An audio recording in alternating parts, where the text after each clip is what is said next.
Today, the man who sang with penguins and danced on rooftops is finally breaking his silence. He is naming the names that the history books tried to sanitize.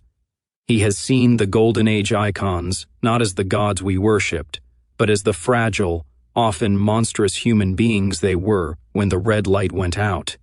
He has witnessed the systematic bullying, the cold-blooded manipulation, and the professional malice that turned the dream factory into a nightmare for those caught in its gears. From the legendary divas who used their power as a blade to the method geniuses who hollowed out everyone around them, Dick Van Dyke is revealing the darkest souls he ever encountered. Brace yourself. We are about to look past the velvet curtains and the Technicolor glow. We are going to meet 15 legends whose talent was legendary, but whose real-life actions were, in the words of the man who saw it all, truly evil. This is Hollywood, stripped of its makeup and left shivering in the cold light of a century of secrets. The show is about to begin, but for these stars, the mask is finally coming off. There is a certain weight to living for 100 years. For Dick Van Dyke, celebrity count 1. That century has been spent mostly in the glow of the spotlight, a career defined by chimney sweeps, clumsy doctors, and a smile that seemed to embody the very essence of American wholesome joy.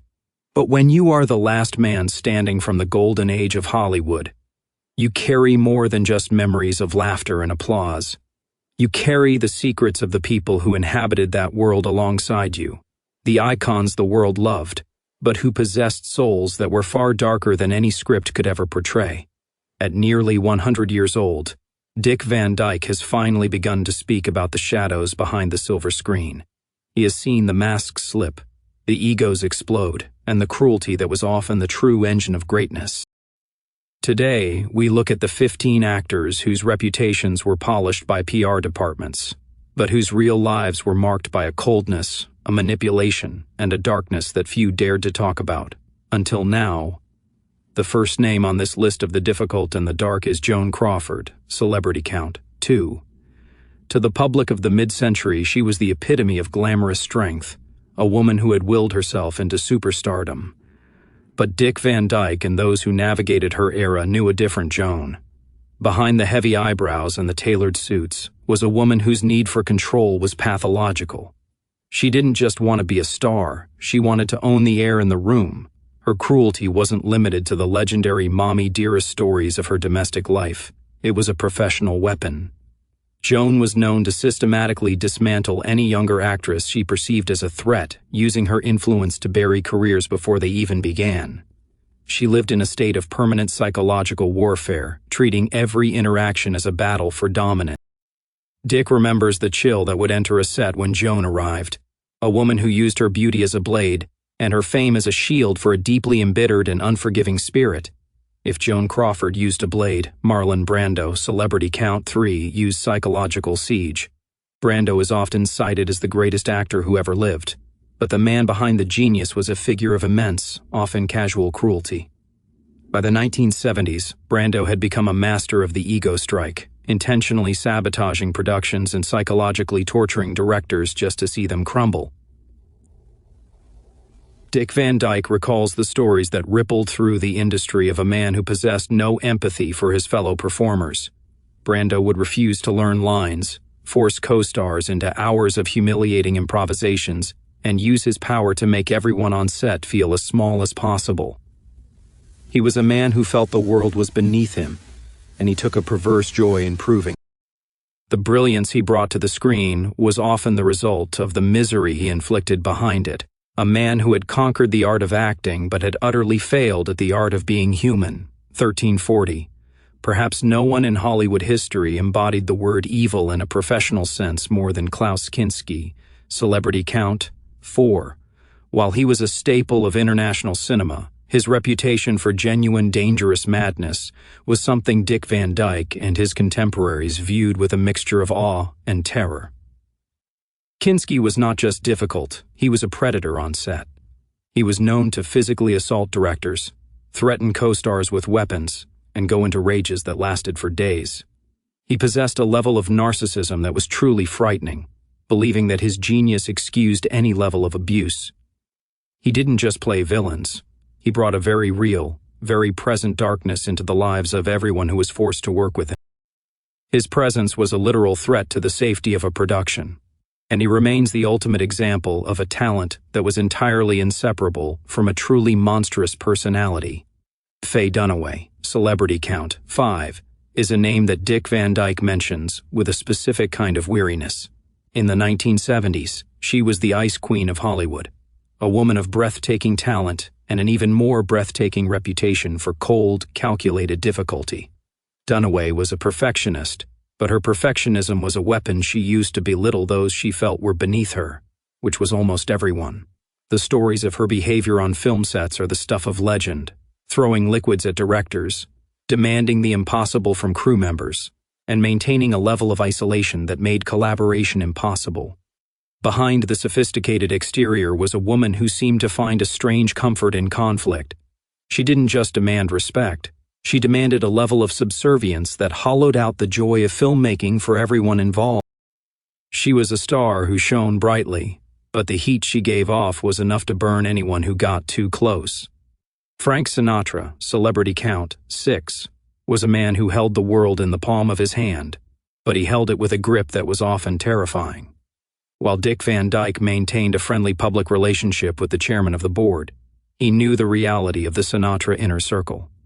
Frank was a man of intense loyalty, but his wrath was equally intense and far more common. He wielded his power like a mob boss, using fear as his primary currency. If Sinatra felt slighted, he didn't just argue, he sought to destroy. He had a dark, brooding intensity that could flip from charm to menace in a heartbeat. He was known to use his connections to blacklist performers and intimidate anyone who stood in his way. Behind the velvet voice and the old blue eyes charm was a man who possessed a capacity for cold, calculated malice that left a trail of broken people in his wake. Peter Sellers, celebrity count 7, appears on this list as a reminder that the darkest souls often hide behind the biggest laughs. Sellers was a genius, but as Dick Van Dyke and those who worked through the 70s recall, he was a man of profound and often cruel instability. Sellers famously claimed he had no identity of his own, and he seemed to resent the world for it. He would go into sudden, violent rages over the smallest perceived insults, often taking his frustrations out on his family and his CO stars. He was a man who could be charming one moment and a monster the next, using his immense wealth to insulate himself from the consequences of his behavior. He treated his fellow actors like props in his own personal drama, showing a complete lack of regard for their feelings or their professional dignity. He was a man hollowed out by his own fame, leaving nothing behind but a collection of brilliant characters and a legacy of personal pain. Laurence Olivier, celebrity count 8, was the titan of the British stage, but behind the Lord Olivier title was a man of chilling professional ruthlessness. Olivier was a man who could not stand to be eclipsed, even by his own wife, Vivien Leigh. He was known to use his status to undermine any actor he felt was a rival, including the younger generation coming up in the 70s. His coldness was legendary. He viewed acting as a purely technical exercise and often looked down on those who brought real emotion to their roles. Dick Van Dyke remembers him as a man who possessed a certain theatrical arrogance that allowed him to treat people as secondary to his own legacy. He was a man who had mastered the art of the performance, but in doing so, he had seemingly lost the ability to connect with people on a human level, leaving a trail of icy interactions and broken relationships. 3-4-15. The list of those who mistook their fame for a throne continues with Yul Brynner, celebrity count 9. To the world, he was the king, a man of exotic mystery and commanding presence. But Dick Van Dyke and those who shared the studio floor with him saw an autocratic ruler who never stepped out of character. Brynner didn't just play royalty, he demanded it. He was known for a cold, impenetrable wall of silence that he would use to unsettle his co-stars, speaking only to issue commands or critiques. He had a way of looking through people as if they were part of the scenery, a psychological dismissal that could crush an aspiring actor's confidence in seconds. Dick remembers the stories of how Yul would demand absolute stillness and silence from everyone on set, even the crew, creating an atmosphere of stifling fear.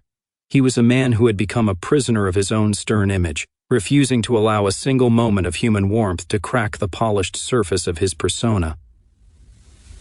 Then there was Bette Davis, celebrity count 10, a woman whose talent was as vast as her capacity for professional cruelty. While she is celebrated as a pioneer for women in film, Bette Davis used her power as a blunt instrument.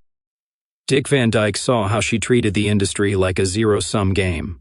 If someone else was winning, she felt she was losing. Her rivalries weren't just for the tabloids, they were systematic campaigns of belittlement.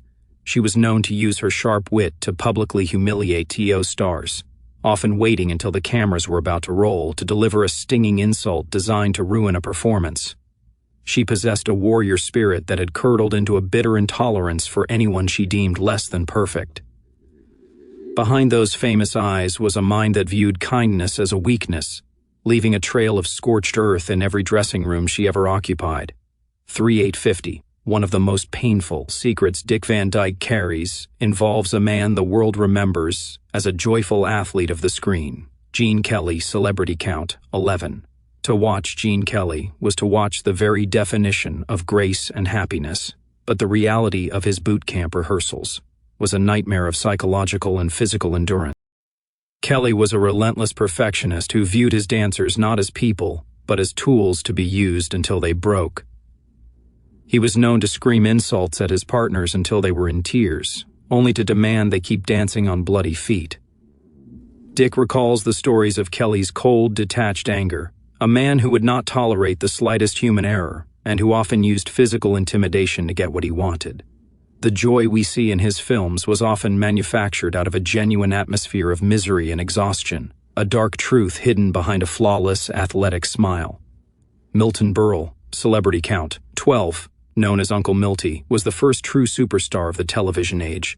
But backstage, he was a man whose ego was a destructive force. Dick Van Dyke, entering the industry as Berle's star was beginning to shift, saw a man who felt he owned the medium of television itself. Berle was notorious for professional bullying, often stealing material from younger comics and using his influence to bury anyone who didn't show him what he considered proper deference. He would humiliate writers in front of the entire staff and sabotage his guest segments to ensure he remained the center of attention. He was a man who craved the love of the public, but seemed to hold nothing but contempt for the individuals who worked to make him look good. His uncle persona was a thin veil for a deeply insecure and frequently malicious showman. Even the icons of pure joy had their dark chapters, and Dick Van Dyke speaks with a heavy heart when he remembers Lucille Ball, celebrity count 13. While they were friends and colleagues, Dick saw the transformation of the lovable Lucy into a corporate machine of chilling intensity. In her later years, Lucy's drive for perfection had evolved into a cold, clinical demand for subservience. She would berate co-stars for missing a mark by an inch, treating her fellow performers like mechanical parts in a clock.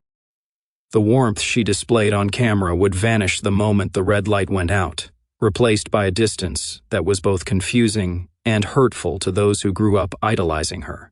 She was a woman who had fought so hard for her place at the top that she had forgotten how to exist without a defensive, often aggressive edge, turning the world's most beloved comedian into a figure of backstage dread.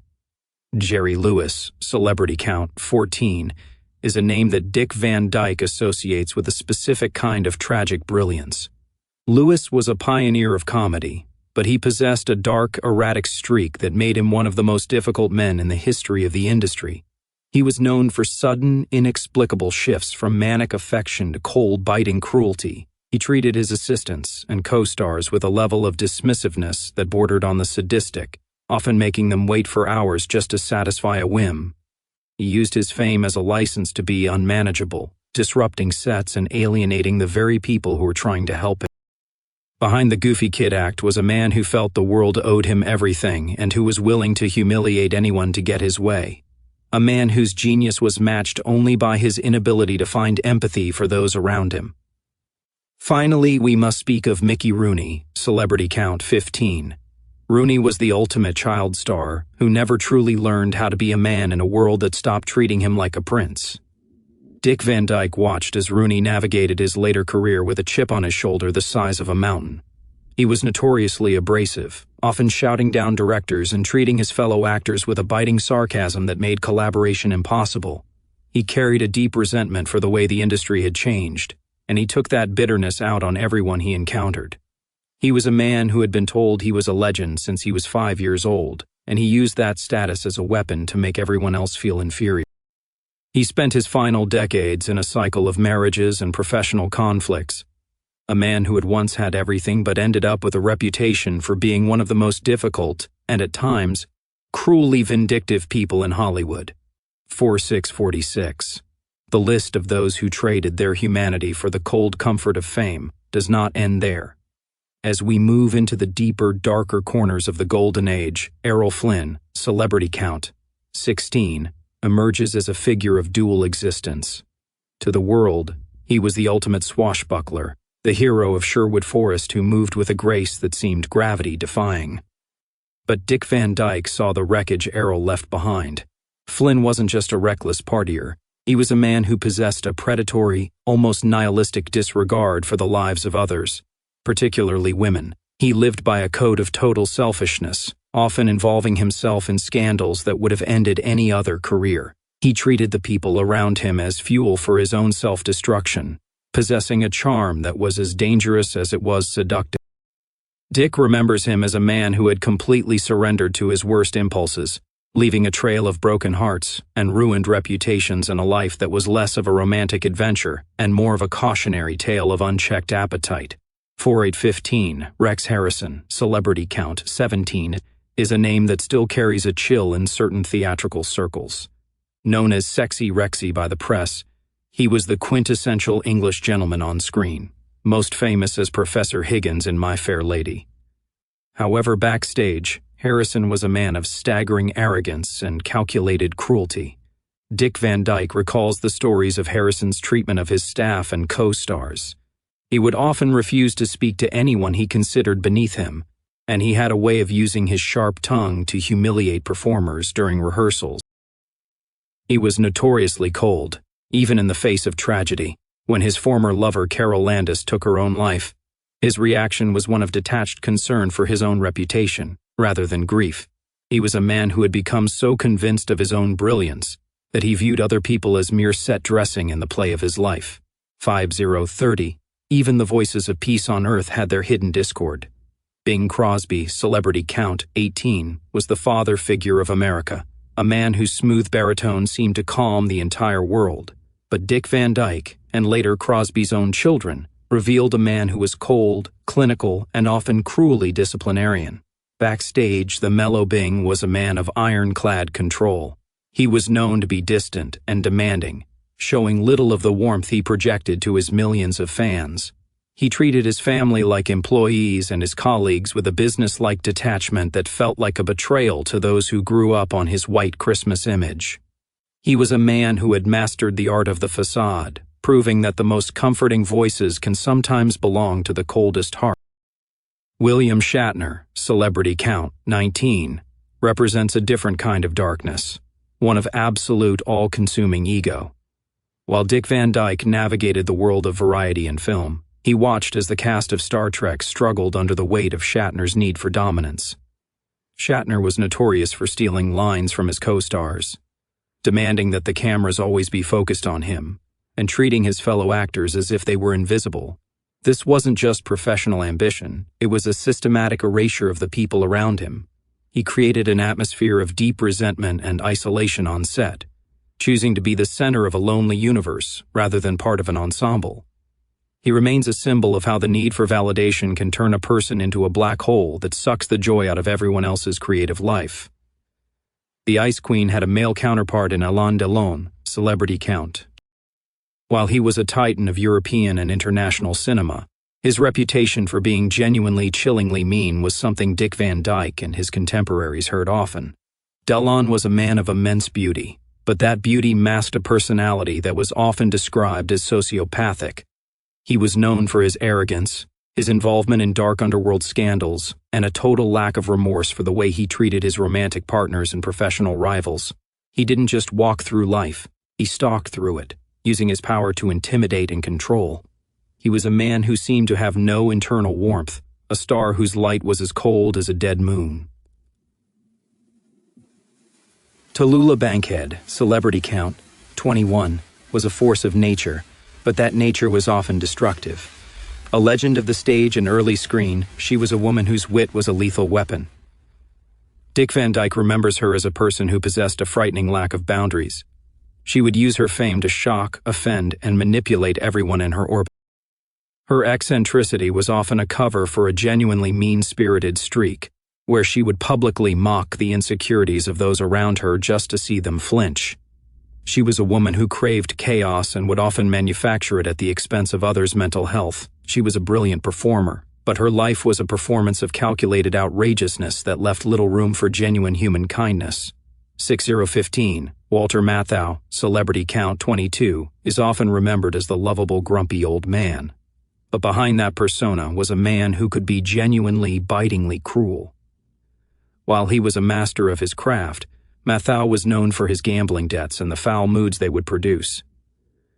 Dick Van Dyke saw how Matthau could turn his sharp wit into a tool for belittlement, often targeting crew members or less experienced actors. He had a way of making people feel unwanted on his sets, maintaining a distance that wasn't just professional, it was dismissive. The grumpiness wasn't always a joke, sometimes.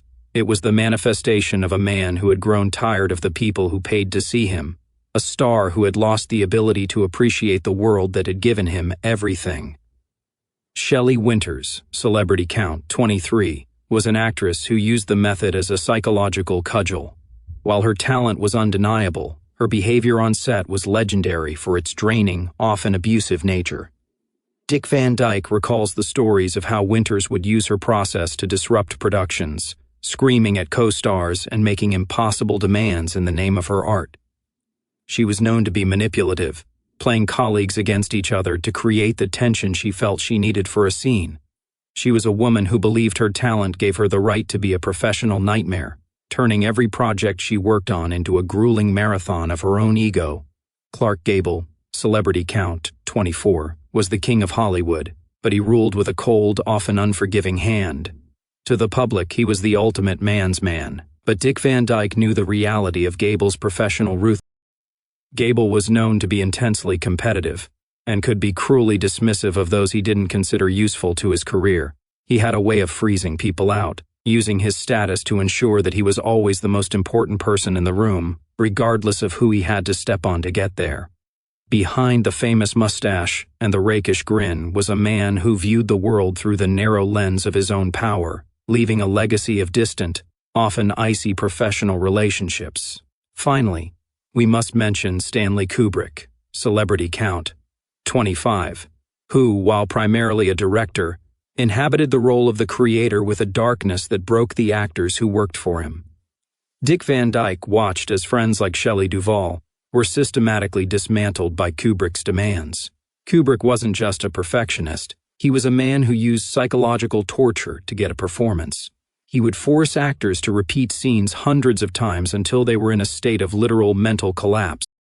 He treated human beings like paint on a canvas, showing no concern for the trauma he left in his wake. He was a genius, yes, but a genius who believed that the destruction of a human soul was a fair price for a perfect frame. As Dick Van Dyke approaches his 100th year, he looks back at these 15 names not with a desire for revenge, but with a profound, quiet sadness. He realizes now that the evil he saw wasn't a supernatural force, but the result of the industry itself, a machine that takes human beings and turns them into icons, stripping away their empathy and replacing it with an insatiable need for power and approval. He saw how fame could act like a slow-acting poison, hollowing out the soul until only the mask remained. These actors were the architects of our dreams, but they were often the monsters of their own realities. The tragedy of the Golden Age is that the brilliance we see on our screens was so often paid for in human currency, in tears shed in dressing rooms, in careers destroyed by a single cruel word, and in the loneliness of stars who were too big to be loved but just small enough to be feared. Dick Van Dyke remains a survivor of that era, a man who chose kindness over the coldness of the crown. He tells these stories now so that we might finally see the truth, that behind every legendary performance is a human being, and sometimes that human being is lost in a darkness that no amount of light can ever truly reach. Let us remember the talent, but let us also remember the cost.